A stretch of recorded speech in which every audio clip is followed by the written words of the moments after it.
Bueno, nos presentamos. Eres Miguel. Yo soy Miguel Ángel Moyano y él es Nando Domínguez. Y somos dos personas que nos hemos conocido por el tema de los ovnis. somos apasionados de la ufología. Y bueno, hemos decidido hacer un grupo de ufología, él y yo, investigando casos impactantes por la zona, sobre todo porque siempre se ha dicho que aquí es una zona caliente, ¿no? Ufológicamente, que hay una gran cantidad de casos. Y bueno, pues de eso también... Y Carlos nos ofreció hacer un ciclo de cine diferente, un poco más fuera de lo común. Esta película tiene mucho misterio. Steven Spielberg es una de las personas que dio ovnis. Con 14 o 15 años ya hizo su primera película de ovnis. La NASA e incluso algún organismo estuvo un poco en contra de hacer esta película. Tuvo bastante presión, comenzó el tema de los efectos especiales siendo muy potentes en aquella época, dio mucho que hablar y tiene un ufólogo, dos ufólogos. Tiene dentro de la película. A Jacques Vallée y tiene Alex Heinen, ¿no? Que fue, sí, los dos. Era uno de los que estuvo investigando el tema libro de los azul ovnis de Estados Unidos. Bueno, los dos más importantes ufólogos quizás de la historia, que fueron los que asesoraron a Steven Spielberg sobre esta película, por eso sale también. Los extraterrestres que salen aquí está basado en una historia real. ¿Qué pasó? ¿A qué hora fue exactamente? ¿Usted vive aquí? Conteste, por favor.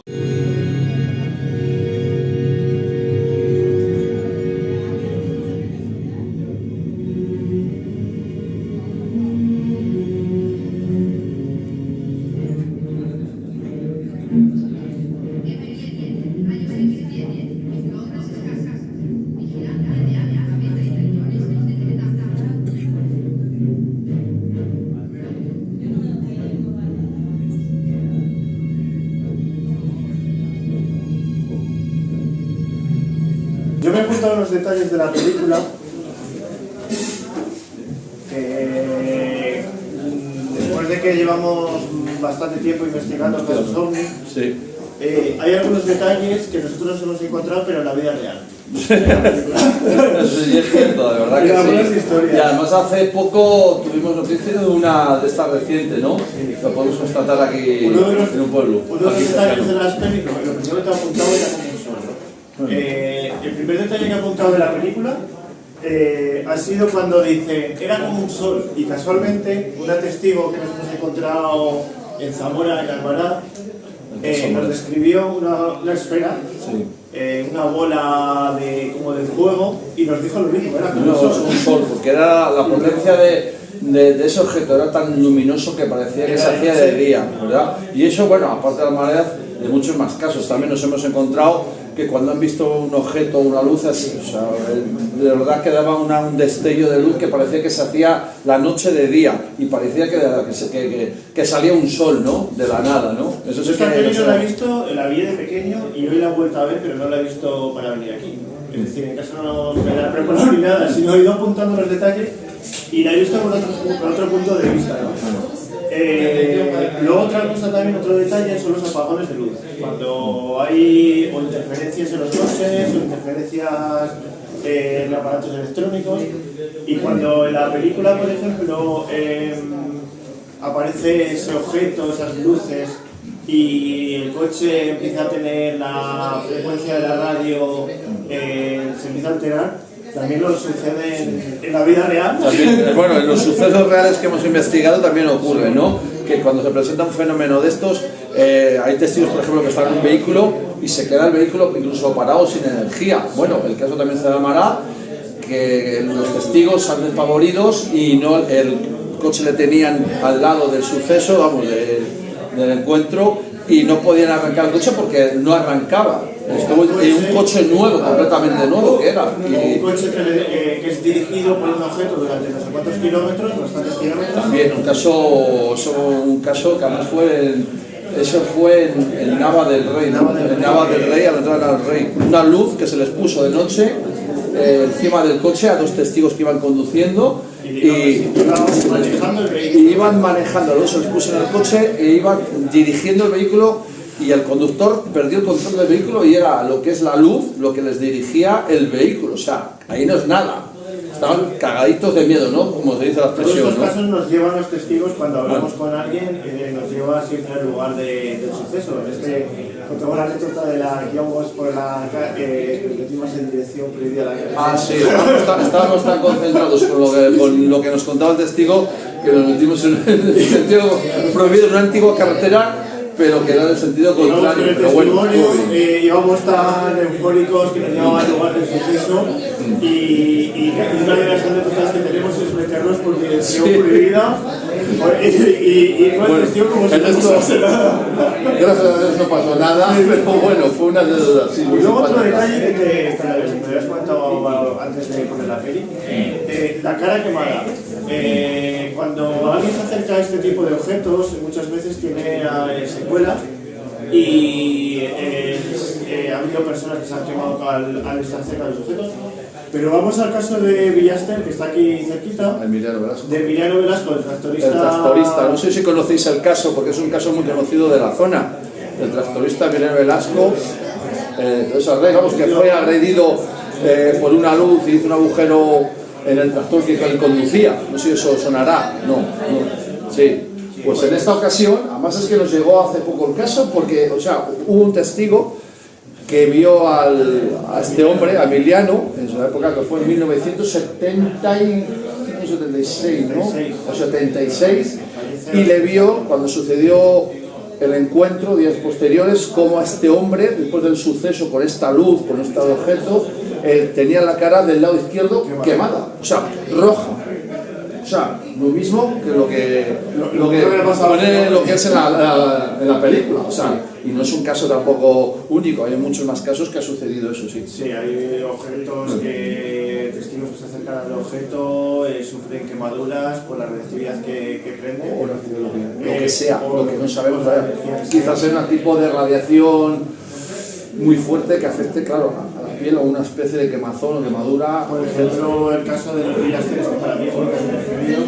El objeto estuvo dando 30 vueltas alrededor del tractor, cada vuelta que daba se iba acercando, volando levitando a 50 centímetros del suelo, se iba acercando hasta al tractorista, hasta que llega, ilumina, se ilumina el objeto, lanza un rayo y eso incide en el tractor, que deja un agujero perfectamente en la parte de abajo izquierda.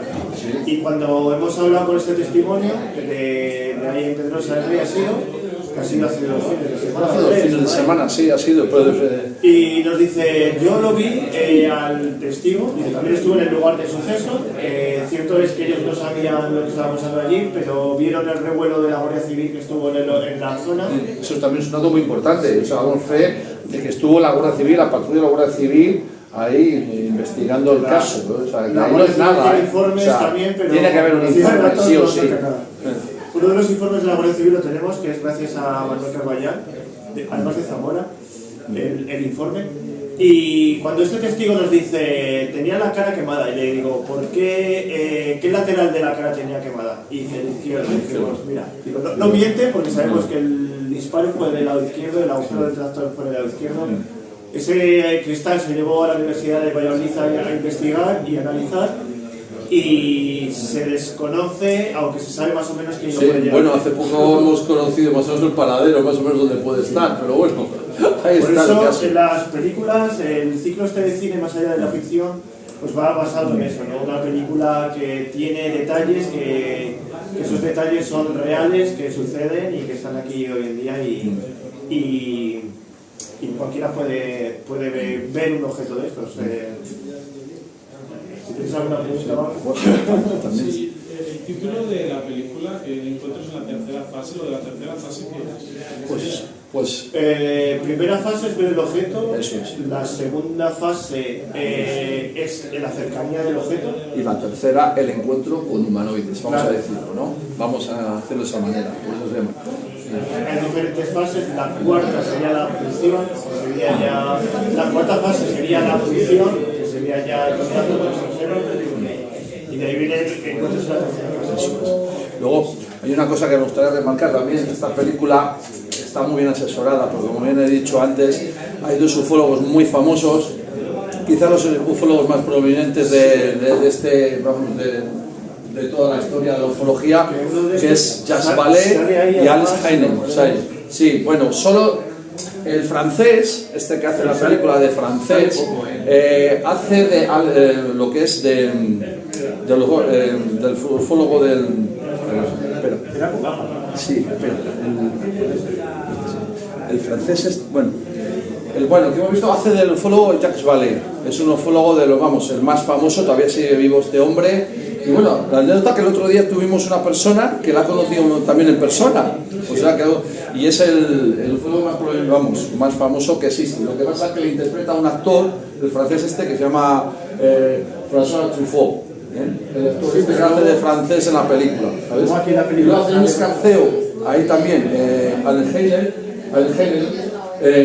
que se le ve unos segundos en la película, ¿sabes? Entonces fue muy bien asesorado este estilo por estos dos ufólogos. Luego también, al principio de la película salen unas esferas volando por ahí en color rojo, y un piloto de Valladolid que se llama, como yo, Fernando, fue testigo en su avión de que una esfera roja se le acercó en el lateral izquierdo del avión y lo estuvo acompañando durante un tiempo y tal. Y esas esferas se han visto por aquí. Yo he sido testigo de ver la esfera plateada, pero no como sale ahí iluminada roja, sino una esfera plateada estática en el cielo, en plena luz del día, a las 5 de la tarde, ahí por el sector. Y es otro de los detalles también que más allá de la ficción. O sea, bueno, si tenéis alguna pregunta que comentar o decirnos, pues muy encantado, vamos, con una consulta. Los documentos que estáis desclasificando, pues solicitáis como recibí la notificación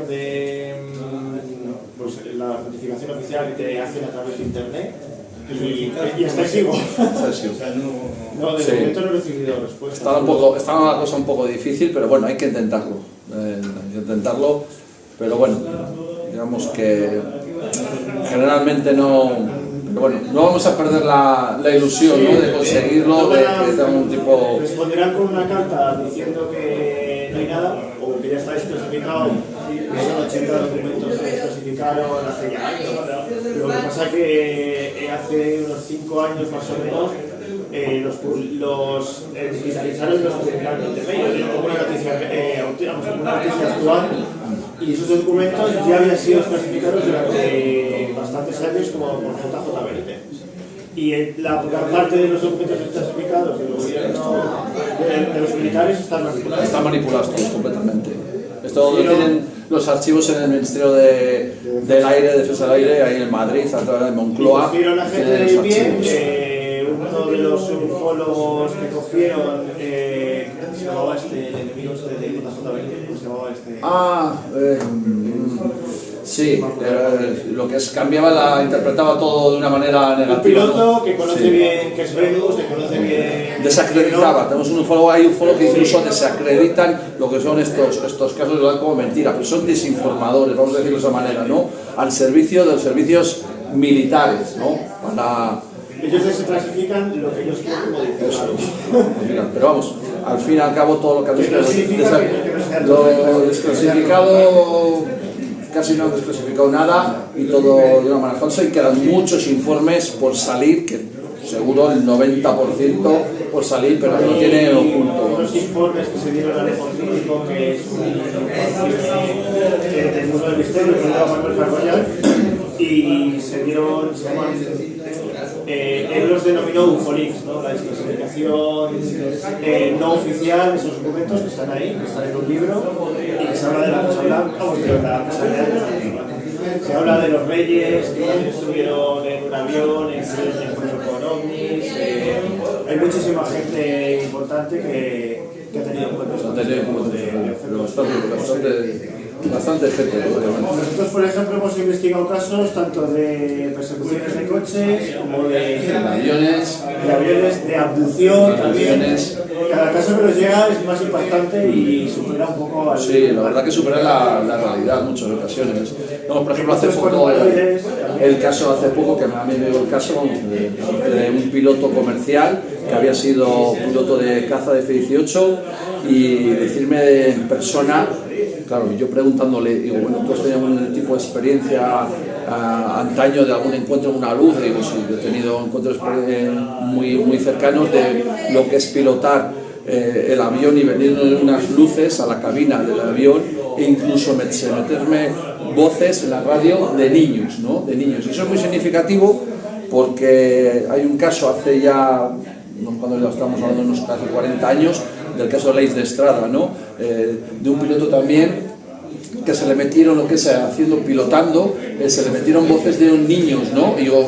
Y que unos 40 años más tarde ya me llegan a mí lo que es y llega a escuchar el mismo testimonio, ¿no? O sea, la misma experiencia, pues es muy significativo, ¿no? O sea, que hay algo ahí, algo pasa, ¿no? Y también la veracidad de los que lo narran, ¿no? Porque son pilotos, lo que son experimentados, comerciales, son gente muy capaz, ¿no? O sea, de lo que está, y sabe muy bien de lo que está hablando, ¿no? Podemos desde niños, pero para mí traería más el miedo si... Sí, este piloto me llamaba mucho la atención porque, claro, yo sin comentarle nada, decir nada, digo, yo creo que es que se le metían voces en los niños, vamos, en la carliga de niños, en vez de una persona ruda, porque si no me daría más miedo, ¿no? Decía, digo, tiene que ser una cosa, claro, van a tener unas voces para que sea una manera más amigable, ¿no?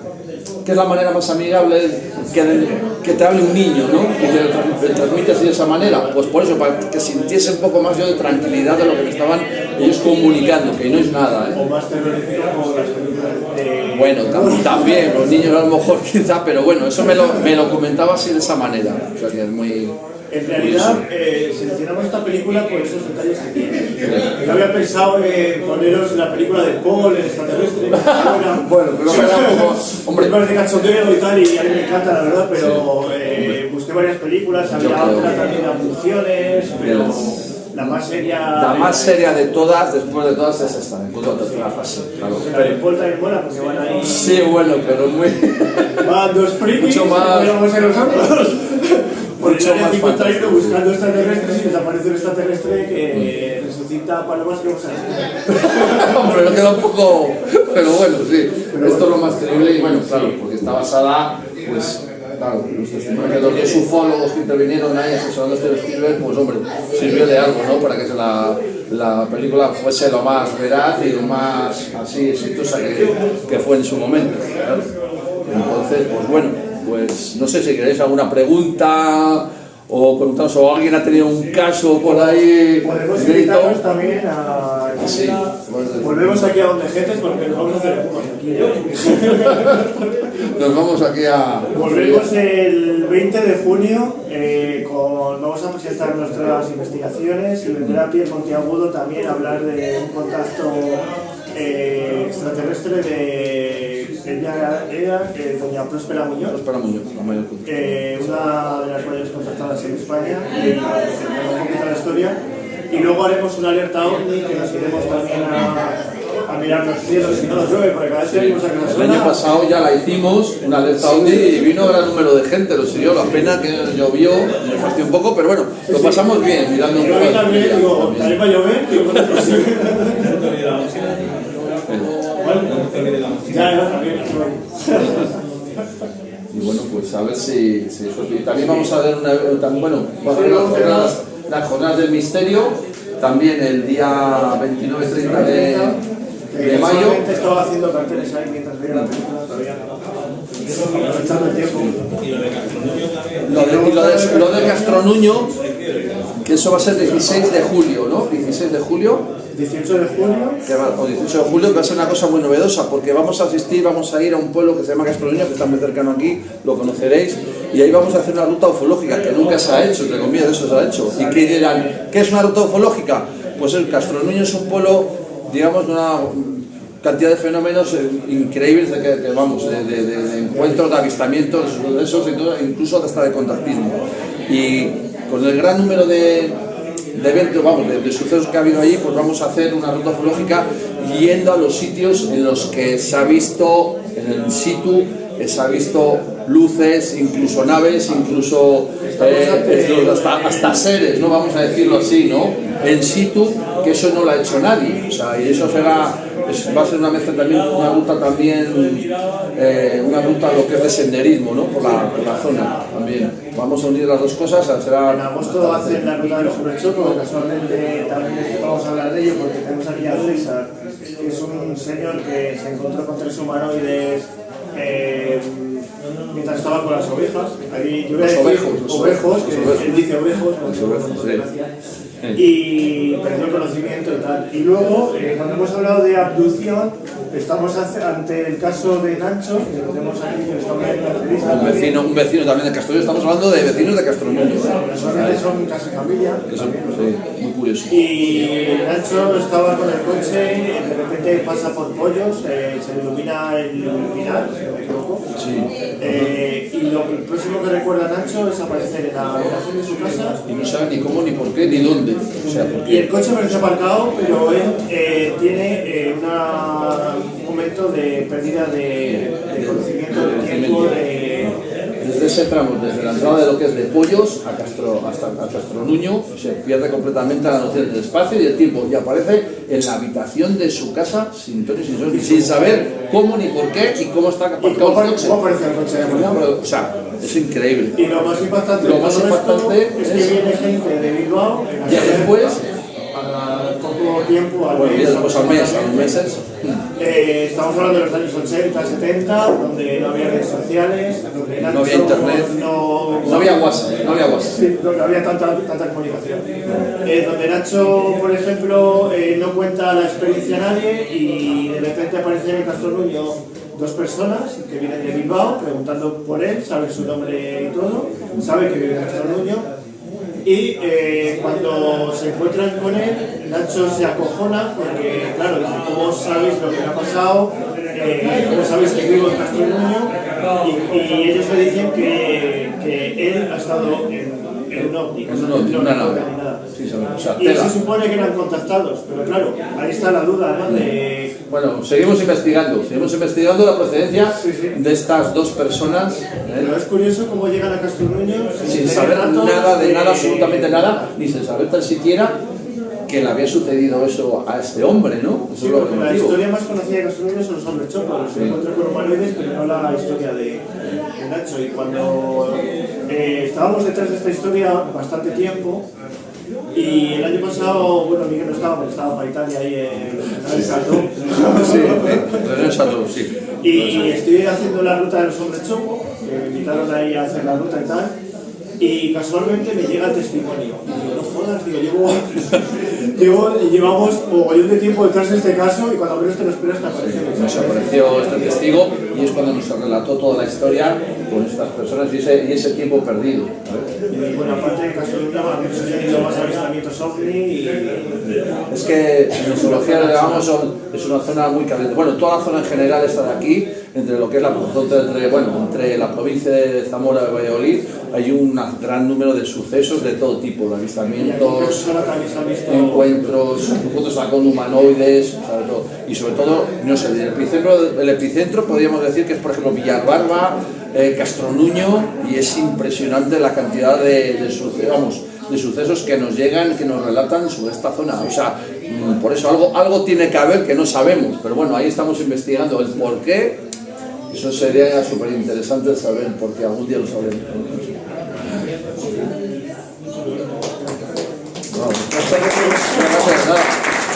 Podéis preguntarnos lo que queráis, o si habéis tenido algún suceso, alguna luz que habéis visto, pues oye, nos lo contáis, que sería un placer. Ahora mismo he traído ahí... Bueno, pues nada. Y nada, el sábado que viene volveremos aquí con Hugo Girao, que es un portugués que se siente muy zamorano, que ya lleva en Zamora mucho tiempo. Hugo Girao es espírita, se pondrá en la película de Kardec, de Allan Kardec, Y yo no la he visto tampoco esta película, Yo pero tampoco. tengo ganas de verla, la verdad, porque el espiritismo no es la típica Ouija, ¿no? El espiritismo es Mucho el más, contacto es con el más allá y es más espiritual la existencia. Bueno, pertenece al grupo espírita, ¿no? Sí, perteneció a un grupo espírita durante mucho tiempo, es espírita y creo que va a ser el experto de hablar de esto. ¿Cuál? Espírita nace con Alan Kardec, no contactismo, bueno, con el contacto con el más allá. Con el más allá y es una forma de estudio de lo que hay al otro lado, lo del más allá y de los espíritus, vamos a decirlo de esa manera, ¿no? Con las mesas que se podían ver, Mesas parlantes. reaccionaban a una forma de preguntas y respuestas, de la derecha sí, a la izquierda no. Pues ahí empezó la comunicación, empezaron ahí como golpes, también que venían de la nada, y a partir de ese momento nació el espiritismo a nivel de nacional. Lo que pasa es que cuando hablamos de espiritismo siempre estamos hablando. Sí, pero hay mucha Es más una forma de cosas. comunicación con seres, entidades que pueden ver. Es como una especie también un poco de doctrina, ¿no? De estudio, de espiritismo, de ideas que hay, sí, eso es.